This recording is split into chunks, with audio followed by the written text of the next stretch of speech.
Okay, so I was doing a talk with a bunch of mental health therapists the other day, and I mentioned testosterone, and they all were, "Oh, what about this? What about that?" So I wanted to run through some of the questions that they ask and some of the questions I get asked all the time. So a lot of this started. Let's go back to this one so everybody understands kind of where all this stuff started. Um, in the '80s, for no apparent reason, George W. Bush decided that testosterone should be illegal. It was over the counter, like you could just go in and buy it. But he decided that that was a horrible thing, and that it should be completely illegal. To the point where it goes from like literally over the counter to the same um, as crack and cocaine. Like if you get caught with a 5 ml vial, it's the same thing as being caught with that same 5 mils full of cocaine, right? Super illegal. Not because a bunch of doctors said it was bad, not because the CDC or anything. He just decided it was bad. And then he went on this giant dare campaign where they told everybody that cannabis was the worst thing in the world. Testosterone was going to make you evil, terrible, beat people, rape people up. Psychedelics were, horrible and terrible, and you should never use them. So, that was the '80s, where we were all taught a bunch of lies about some of the best nutrition, best functional medicine we've got. Um, but one of the things people I hear over and over and over again is that, you know, testosterone makes you like super angry and will make you beat people up or rape people just because you have testosterone. That is not accurate in any way, shape, or form. In fact, most of the guys that I know that are on the most testosterone are the nicest guys you'll ever meet. Um, God, I mean, I know tons of bodybuilders who are just three, four, five times the average. Well, so the average guy that I'm testing is about 300. You're supposed to be between 800 and 1200. And some of these guys are at 3,000. So 10 times. There's a lot of guys I know that are 10 times higher testosterone wise, by injection, by adding the exogenous hormones in, 10 times higher than the average guy. And they are super nice, totally cool. When people are horrible jerks to them, they usually just go whatever and they walk away. It's not a big deal. And people go, well, I've met some bodybuilders and they were really big jerks. Did you meet them around showtime? Did you meet them when they were on their cut and they were eating, just enough to keep them alive and keep them angry? They weren't actually fasting, but they were eating because they're based on calories. They were eating enough to just make them irritable all day long. Is that when you talk to them? Because that has nothing to do with testosterone. That has entirely to do with their diet being messed up. So that's the thing. It doesn't make you angry. It doesn't make you violent. I've never seen that occur. I've seen people who are already angry, mean, violent people get on testosterone and maintain their angry, violent meanness. But I've never seen somebody who is a super cool pacifist. Everything was fine. Put them on, a little bit of testosterone. Now they're a violent, evil person. It's just not something that we see. So the massive anger issues, not really a thing that we see with testosterone. That is 100% a lie. The other thing I hear a lot is that, especially from cardiologists who, man, most of the time you can't listen to cardiologists, which is sad because that's all they study, but they still think that LDL cholesterol on a blood test is the cause of your heart attacks, which is dumb. And they also think that adding a little testosterone is bad for your heart, which is hilarious to me. Like the thing we know about testosterone is it makes muscles stronger, healthier, and more virulent. And so making the heart, which is a giant muscle, stronger, heal better, and produce energy easier and better. Yeah, that actually sounds like something you want for your heart. So, but anyway, they talk about how testosterone increases the hemoglobin hematocrit levels, and that causes heart attacks. It does increase hemoglobin hematocrit if you're lucky. The problem is that most people have too low hemoglobin hematocrit levels. Hemoglobin hematocrit are actually the cells in your body that carry oxygen. So while it's important to breathe, it is much more important, as we found out with COVID, that breathing is fantastic. Getting the oxygen from your lungs to your tissues is really where the the actual issue is. That's really what you want. And hemoglobin hematocrit levels, the things that carry the oxygen around the blood, you want more of those. You want more oxygen moving through your body. So increasing hemoglobin hematocrit levels is actually a really important thing, and you kind of want that to happen. Testosterone actually tells your bone marrow to produce the adequate level or more hemoglobin hematocrit. So that's a good thing. Now, can that become a bad thing? Sure. If we have way too much of it, your blood gets a little bit too thick and it becomes problematic. The way that we deal with that is we check our blood every 3 to 5 months. And if it's too high, we donate blood. And then the blood we donate helps save 3 lives. So yeah, just twice a year, 3 times a year, swing over to LabCorp, get your blood pulled, or if you want to, you can buy the little hemoglobin hematocrit machines at your house and just prick your finger and test. So super easy way. And I hate to tell you this, that anything that you're going to do for your health is going to require some type of maintenance. You're going to have to start looking at it and checking on it, or else you're not going to get where you want to go with anything. So this isn't a weird thing that's just for testosterone. You need to measure, monitor, and make tweaks to all of your processes, your diet, your supplementation, your exercise, your sleep.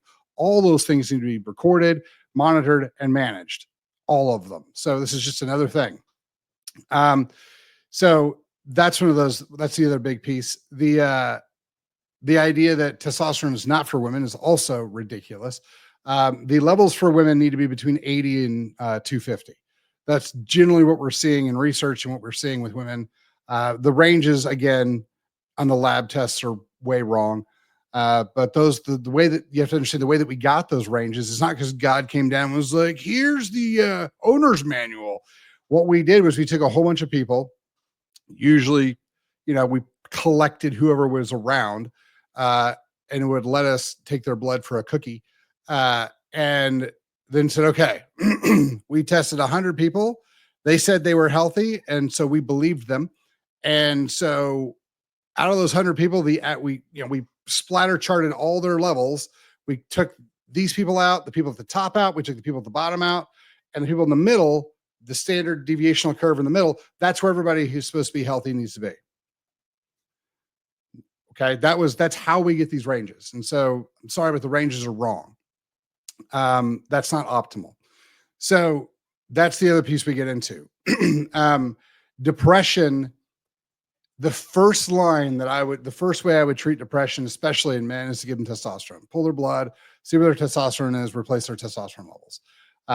That's going to be the primary function. That is my primary thing for depression with men. Secondary is we go over purpose and we go over diet, and then we exercise, and that helps tremendously.